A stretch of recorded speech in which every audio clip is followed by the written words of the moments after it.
Youngie boy, you know what it is, Epic,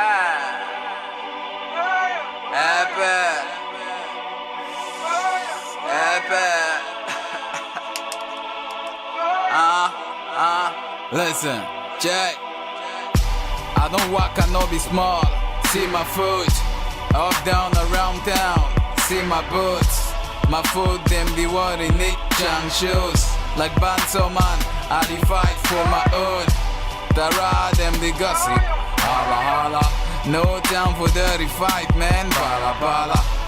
Also hard nigga, I the waka waka. Go slow, jaga jaga, Hey, tantimo manyan, Niggas all of I got never rest, y'all. Been walking so hard with the king, y'all. Thank you, Tonina Badi, this is me, Epic. Say what? We do mega jumboko, metatat. So go before, no matter what. Ask me cheap, I got go pay. Epic. Nous on est au quad, on est hyper. Et comme mega jumboko, on dit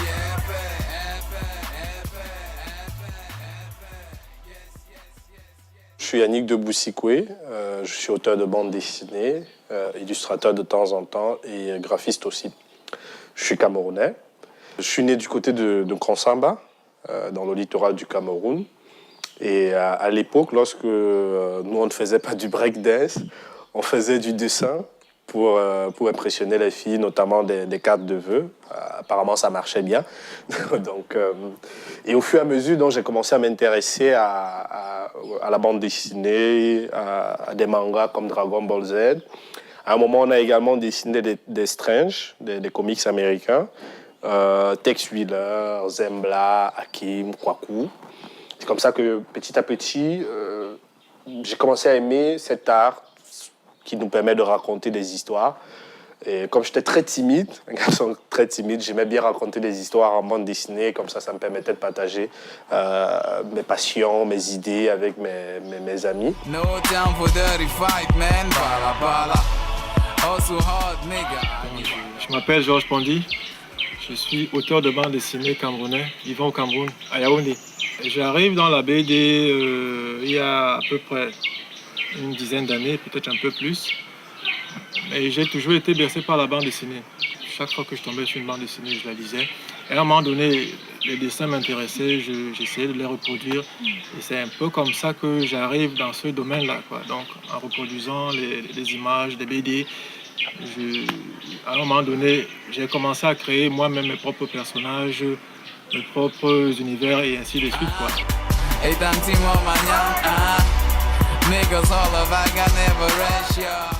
Ma famille s'est installée à Yaoundé, la capitale, donc qui est voilà, la grande ville avec plus d'opportunités, plus de possibilités. Et dans le lycée où je fréquentais à l'époque, il y avait un club des arts plastiques dont j'étais membre. Et un jour, je suis allé représenter mon lycée au Festival des Arts et la Littérature. Un festival qui malheureusement aujourd'hui n'existe plus, mais qui, à cette époque-là, faisait beaucoup dans la promotion de la littérature, associé à ça du dessin, des poèmes, de la peinture également. Comme tout enfant de mon âge, j'étais très certain que mon niveau de dessin à cette époque-là était déjà un niveau professionnel, parce que je n'avais pas encore rencontré de professionnels. Et donc quand j'arrive à ce festival-là, je rencontre pour la première fois des élèves qui viennent de l'Institut de formation artistique de Balmayo. C'est une école créée par la coopération italienne, et qui forment donc à des cursus de dessin, de peinture, de sculpture, qui, jusqu'à il y a quelques temps, était la principale école de formation de ce genre en Afrique centrale et qui abritait en fait les meilleurs dessinateurs du Cameroun. Et ça a été une claque pour moi parce que j'avais jamais vu des gens dessiner aussi bien, maîtriser autant l'art du dessin, la façon même de raconter les histoires, etc. Il y avait vraiment un côté académique, mais pour l'enfant que j'étais à cette époque-là, très professionnel dans leur façon de travailler. Donc, ce soir-là, je me rappelle encore très bien, j'étais allé au festival avec mes petits dessins. Quand j'ai regardé les dessins des élèves qui venaient de Balmayo, j'ai caché mes dessins. Je les ai cachés. Je suis rentré chez moi. Le lendemain, il fallait que je retourne au festival. Mais il fallait que je retourne au festival, surtout représenter mon lycée. Et donc, durant toute cette nuit-là, voilà, je me suis mis à réfléchir, je me suis mis à cogiter. Et il y avait un choix qui s'opposait à moi à partir de ce jour-là. C'était soit je continue à dessiner ou soit j'abandonne le dessin. À partir de ce jour-là, j'ai décidé que j'allais faire du dessin dans ma vie, que j'allais voilà, devenir un professionnel. Même si je ne savais pas exactement à quoi ça renvoyait à cette époque-là, mais j'étais déterminé, j'aimais ça, voilà, et je voulais faire de ça faire que ça dans ma vie. Mami Nyanga, rouge à lèvres, Coscos, Street, Benty King, wanna see Mr. Cosmos. Dumb petite sœur, wanna get rich at all cost.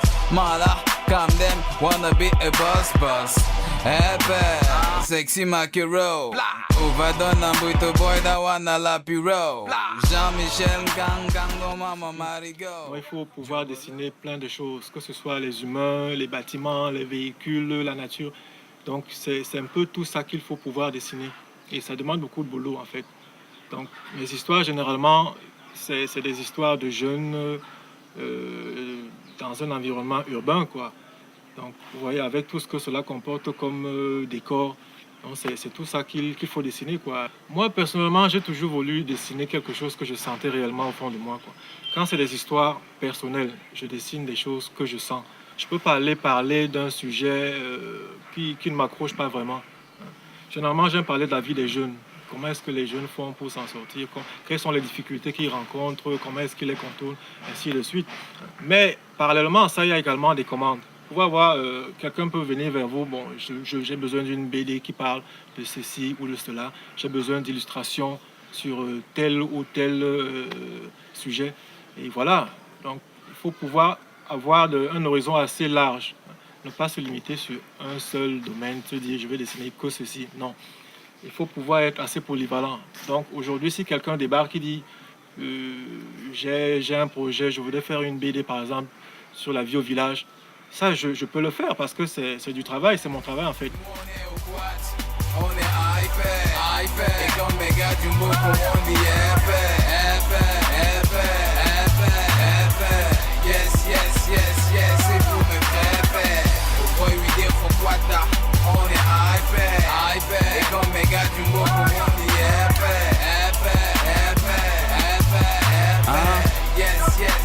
Je dis à mes parents, voilà, il y a cette école-là qui est une très grande école, j'ai envie d'aller là-bas me former en dessin parce que c'est ça que je veux faire.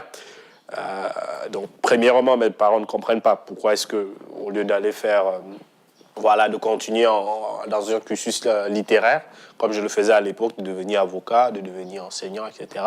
Pourquoi est-ce que j'ai envie très tôt de m'orienter vers une formation qui, en fait, déterminerait déjà à cet âge-là le professionnel, ma profession, ma carrière à venir. Ça, c'est d'un. De deux, je trouve que c'est important parce que j'ai eu mon BPC, je suis en seconde et je vais aller à Balmayo recommencer en troisième. Donc, toute la famille est contre, bien évidemment. Je ne peux pas laisser l'école en milieu d'année pour aller recommencer, etc., etc. Donc, on s'oppose à ça. Et on me dit, voilà, finis ton baccalauréat et après ton baccalauréat, tu pourras décider de ce que tu vas faire de ta vie. Je écrivais beaucoup de poèmes et à côté de ces poèmes-là, en général, je faisais des dessins qui racontaient autrement les poèmes que j'avais écrits. Donc c'est comme ça que je termine en fait mon baccalauréat. Et après mon baccalauréat, je décide d'aller à l'université de Yaoundé 1, où dans une espèce de continuité de la formation de Balmayo, il y a une filière consacrée aux arts plastiques et à l'histoire de l'art, qui n'est pas c'est une filière académique, donc beaucoup plus de recherche. Ce n'est pas une formation de beaux-arts classiques dans le sens où on vous apprend concrètement à dessiner et à peindre, mais au moins c'est une formation généralisante sur l'histoire de l'art, les meilleures techniques, les petites notions assez générales, etc., sur la perspective, l'anatomie. Et voilà, en me frottant un peu au milieu universitaire, ce qu'il y avait d'intéressant, c'est que à l'université, on rencontrait la plupart des professionnels, tous ceux qui venaient à la fois de Balmayo, qui venaient des cursus généralistes comme le mien, ou des cursus scientifiques, et qui venaient se former là, avec une espèce de transition au monde professionnel, parce que beaucoup de professionnels à cette époque-là déjà venaient à l'université, discuter avec nous, partager leurs connaissances, etc. Donc ce qui fait que rapidement, en fait, je me mets dans cette perspective-là. Pour moi, l'université est un tremplin à la carrière de BDiste que j'ai envie d'embrasser. Mami Nyanga, Rouge à lèvres, Coscos, Straight Benty King, wanna see Mr. Cosmos. Dumb petite sœur, wanna get rich at all cost. Mala, calm them, wanna be a boss. Epe, sexy Makiro. Overdone and Buito boy that wanna lap you roll. Jean-Michel gang, no mama marigo. Jobolos, viens, on va au beignet haricot, yeah. Yeah, Malik, chop, chakak. Kubi, zing, fab, dans petite sœur, I go take you for life. Les parents, ils venaient avec les BD à la main. C'était eux qui apportaient les BD. Et là, tous les frères lisaient la BD. Bien, ça fait qu'on a grandi dans cette mouvance-là. Lorsqu'on lisait une histoire, on voulait découvrir ce qui va suivre. On voulait découvrir d'autres histoires tout le temps. Donc, on a été plongé dans cet univers BD-là au point où, bon, il y avait un manque, quoi. Quand on ne disait pas la BD, on avait un certain manque. Donc, voilà comment est-ce que nous, on a développé cet esprit de BD-là. Aujourd'hui, ça tend à disparaître. C'est peut-être dû au fait qu'on a plusieurs médias actuellement. On a par exemple le câble qui propose un maximum de chaînes de télévision. Donc, les moyens, les façons de se divertir sont de plus en plus nombreuses. Et je pense que c'est les parents, en fait, qui devraient encourager leurs enfants à revenir à ça. Parce que je crois même à l'école, ils ont ce problème-là. Ils ne lisent pas assez. Or, la BD, déjà, on a l'avantage d'avoir des textes et des images. Donc, ça permet de pouvoir s'habituer à la lecture. Donc, à mon avis, il y a ça. Il y en a qui disent que le pouvoir d'achat a diminué, mais je ne pense pas. Je ne pense pas que le pouvoir d'achat ait diminué. Parce que même lorsqu'on vend une bande dessinée à 500 francs, il y en a qui trouvent que c'est trop cher. Alors qu'il y a plein de boulot derrière. Ils ne comprennent pas ça. Il y a plein de boulot derrière. Lorsque vous présentez une mail à quelqu'un, il dit non, c'est trop cher. Alors que c'est plein de boulot. Donc, il y a également cette raison-là. Mais ça, on n'y peut rien. Nous, à notre niveau, on bosse comme on peut. On essaie d'apporter une qualité quand même acceptable à notre travail. Que ce soit au plan graphique ou au plan même des histoires qu'on raconte. On fait cet effort-là. Mais maintenant, les autres, de leur côté, peut-être qu'ils ne voient pas, ils pensent que ce n'est pas assez. Et c'est pour ça qu'ils ne s'intéressent pas assez à la BD. Mais je crois qu'il ferait mieux de revoir un peu leur position parce que vraiment, on bosse énormément. Donc, moi, j'encourage les jeunes. Il faut qu'ils essayent de revenir à la BD. Surtout que maintenant, on a de plus en plus d'auteurs camerounais. Il y en a plein qui sont très talentueux, qui font des BD assez jolies, quoi, sur le plan graphique. Les histoires aussi, il y en a tellement que chacun pourrait y trouver son compte. Nous, on est au boîte, on est hyper. Et comme mes gars du Moko, on dit épais. Yes, c'est pour mes frères. Le boy, we there for Quata, on est hyper. Et comme mes gars. Quand moi j'ai commencé à dessiner, la première chose que je dessinais bien et qui m'ont permis tout de suite en fait de pouvoir gagner un peu d'argent, c'était les cartes de vœux. À l'époque, il n'y avait pas encore le développement du téléphone portable comme aujourd'hui, avec les SMS. Donc les gens avaient encore ce petit côté romantique où le fait d'écrire une carte de vœux, de l'envoyer à une fille, etc., avait une valeur. Bon, je ne dis pas que ça s'est dégradé aujourd'hui, hein. On a un tout petit peu perdu ce genre d'habitude. Et donc au lycée, beaucoup de mes camarades de classe, des gens qui venaient de d'autres classes, achetaient des cartes de vœux à 300 francs, 500 francs pour les offrir à leurs petites amies. Donc ce qui se passe en fait, c'est que quand je reviens du Festal, je me rends compte premièrement qu'au niveau du matériel, je n'ai pas un matériel de qualité, donc il me faut m'acheter du matériel de qualité. Qu'il fallait aussi que je m'informe un tout petit peu sur concrètement c'est quoi dessiner en fait. Jusqu'ici je dessinais, mais je dessinais comme ça. Donc c'est comme ça que je vais vraiment me mettre à produire de façon régulière des cartes de vœux, aller dans les classes, proposer aux gens d'acheter mes cartes de vœux. Donc au lycée de Coleton, à cette époque-là, je me spécialise en fait en cartes de vœux. Je réalise des cartes de vœux très personnalisées avec des beaux noms ou des beaux poèmes, parfois des poèmes que j'écrivais. Je les réutilise donc dans les cartes de vœux. Et c'est comme ça que très vite, en fait, j'acquiers une certaine renommée dans le lycée. Et les gens viennent régulièrement donc me passer des cartes de vœux à l'occasion de la Saint-Valentin, les fêtes de fin d'année, les anniversaires. Voilà, donc... cet argent-là me permet d'acheter du matériel de qualité, de trouver des journaux, des bandes dessinées spécialisées du domaine qui m'apprenaient en fait concrètement c'est quoi cette profession à laquelle j'aspire. Et ensuite, au final, de temps en temps, de me déplacer d'aller à Balmayo, rencontrer des gens qui, comme moi, étaient des élèves, mais qui avaient déjà un niveau 10 fois supérieur au mien. Voilà, donc je fais cela pendant 3 ans. Et ma famille, en fait, se rend compte à un certain moment, au fur et à mesure de mon indépendance, parce que financièrement, je commence à être autonome au niveau de l'élève que j'étais à cette époque-là, de ne plus demander de l'argent de poche tout le temps. Et donc, aussi, à imposer mes idées et un tout petit peu à préparer, en fait, le cap qui était pour moi celui du baccalauréat où, absolument, il fallait que j'aille me former en dessin.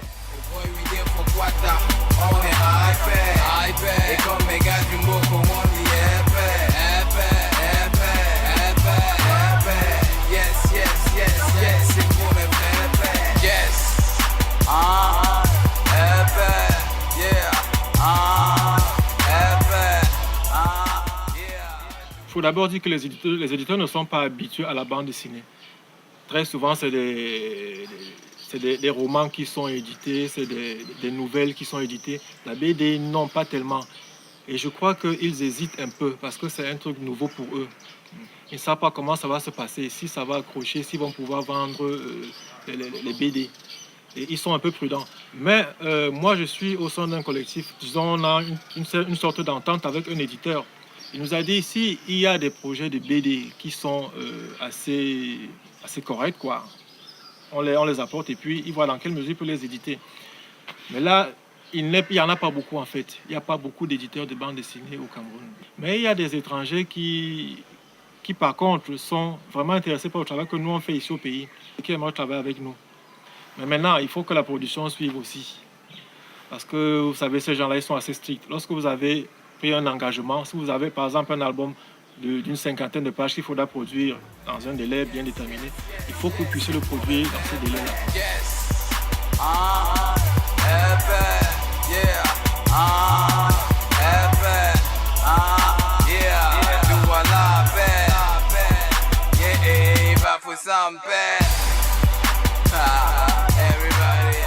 Donc au Cameroun, on a 250 langues nationales de différentes tribus et 2 langues officielles qui sont le français et l'anglais. Donc il se trouve que les Camerounais, très ingénieux, notamment ceux qui vivent dans les grands centres urbains, ont trouvé une façon de mélanger les 250 langues nationales et les 2 langues officielles pour créer une langue qui soit très à eux, très adaptable, qui se comprenne par tous les Camerounais, qui s'appelle le camfranglais. Voilà. Et donc, Bichakala en camfranglais veut dire gribouillis. C'est une espèce de crobat, c'est du dessin mal fait, qui en général marque le fait qu'on ne sait pas dessiner. On a tous fait le Bichakala quand on était petit, à la maternelle, etc. Parce qu'on ne savait pas bien dessiner, on gribouillait, donc on faisait du Bichakala.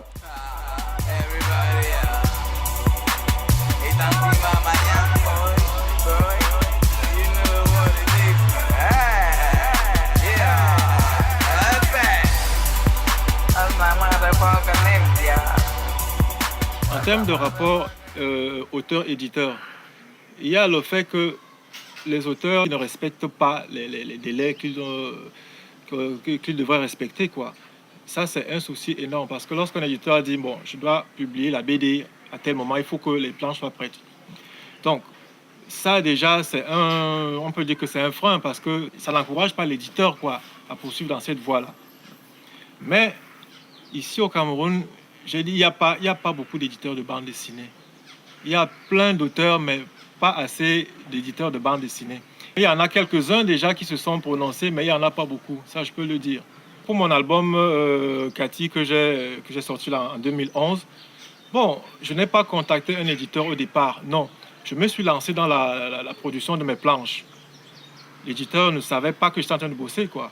Donc j'ai écrit mon histoire, le storyboard crayonné, j'ai terminé toutes les planches. Et ce n'est qu'après que je suis allé le voir, j'ai dit voilà, j'ai un produit. Est-ce que tu pourrais l'éditer? Ah, il a été ravi parce qu'en fait, il n'avait rien sous la main et puis il voulait éditer la BD. Voilà comment j'ai été édité. Les autres, je ne sais pas, peut-être qu'ils ont des travaux qu'ils voudraient faire éditer, mais ils hésitent aussi. Il y en a qui se disent que comme l'édition de la BD n'est pas encore poussée au Cameroun, ils préfèrent ne pas faire de BD. Et il y a plein d'auteurs de BD qui préfèrent faire autre chose, quoi, des pointages comme on dit. Donc au lieu de faire de la bande dessinée concrètement, ils vont faire autre chose.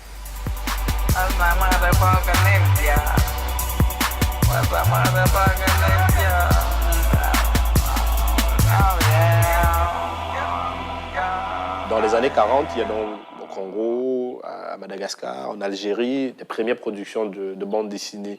Et pendant longtemps, la bande dessinée reste très attachée au journal, donc à l'actualité. En fait, on fait appel à des dessinateurs de BD pour raconter un tout petit peu des histoires liées à l'actualité. Donc en fait, il n'y a pas encore l'apparition de la bande dessinée en album comme on le connaît, ou alors en format magazine comme on le consomme chez nous. Voilà, donc ce qui fait que il a fallu beaucoup de temps en fait pour que la bande dessinée décolle et devienne un art autonome à côté de l'actualité du journal tel qu'on la connaît aujourd'hui. Et voilà, donc durant les années 80 jusqu'à 90, on a de temps en temps des dessinateurs qui sortent un album de façon très sporadique. On a de temps en temps des magazines qui font appel à des dessinateurs africains pour des publications. Et on a de temps en temps aussi des dessinateurs africains qui émergent, qui vont en Europe, qui publient chez des éditeurs européens et qui connaissent parfois une certaine renommée en Europe, mais très peu dans leur pays et sur leur continent d'origine.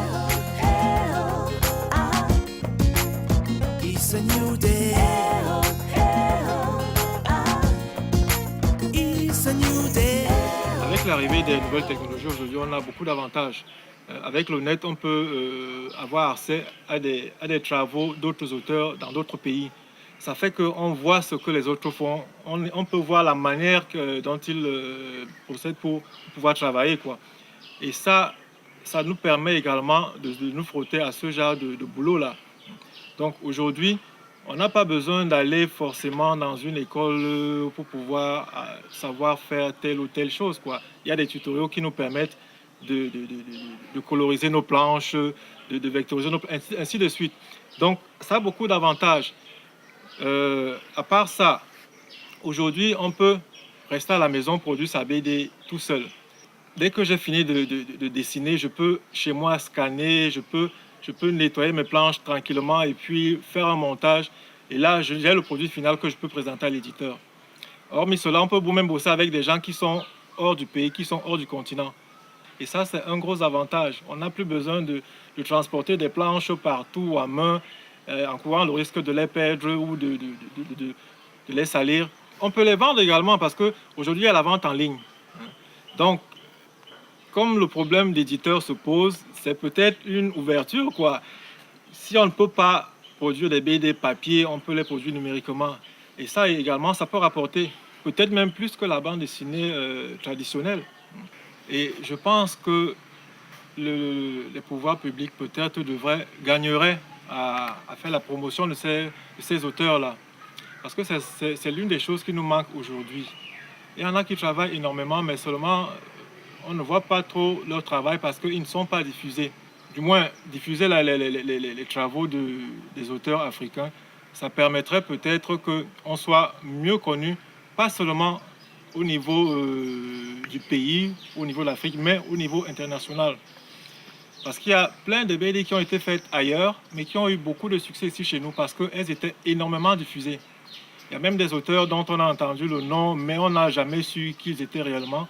Mais leurs œuvres étaient tellement connues que bon, on pouvait les réciter. Aujourd'hui, il y a des choses qui sont produites localement, mais elles ne sont pas connues. Il y a des voisins qui ne savent pas que tel ou tel fait de la BD.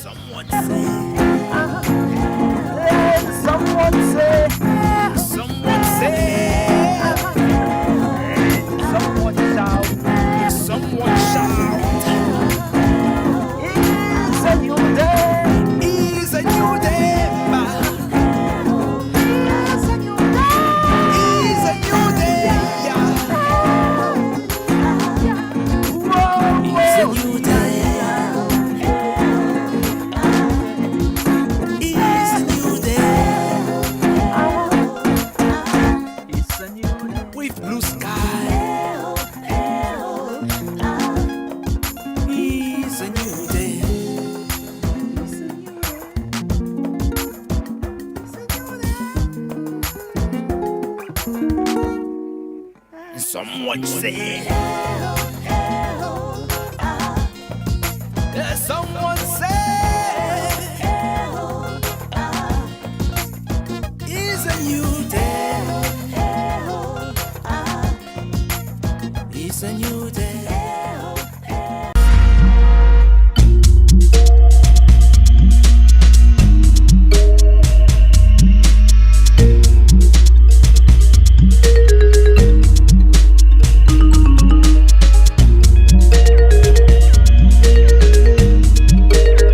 Villes et communes,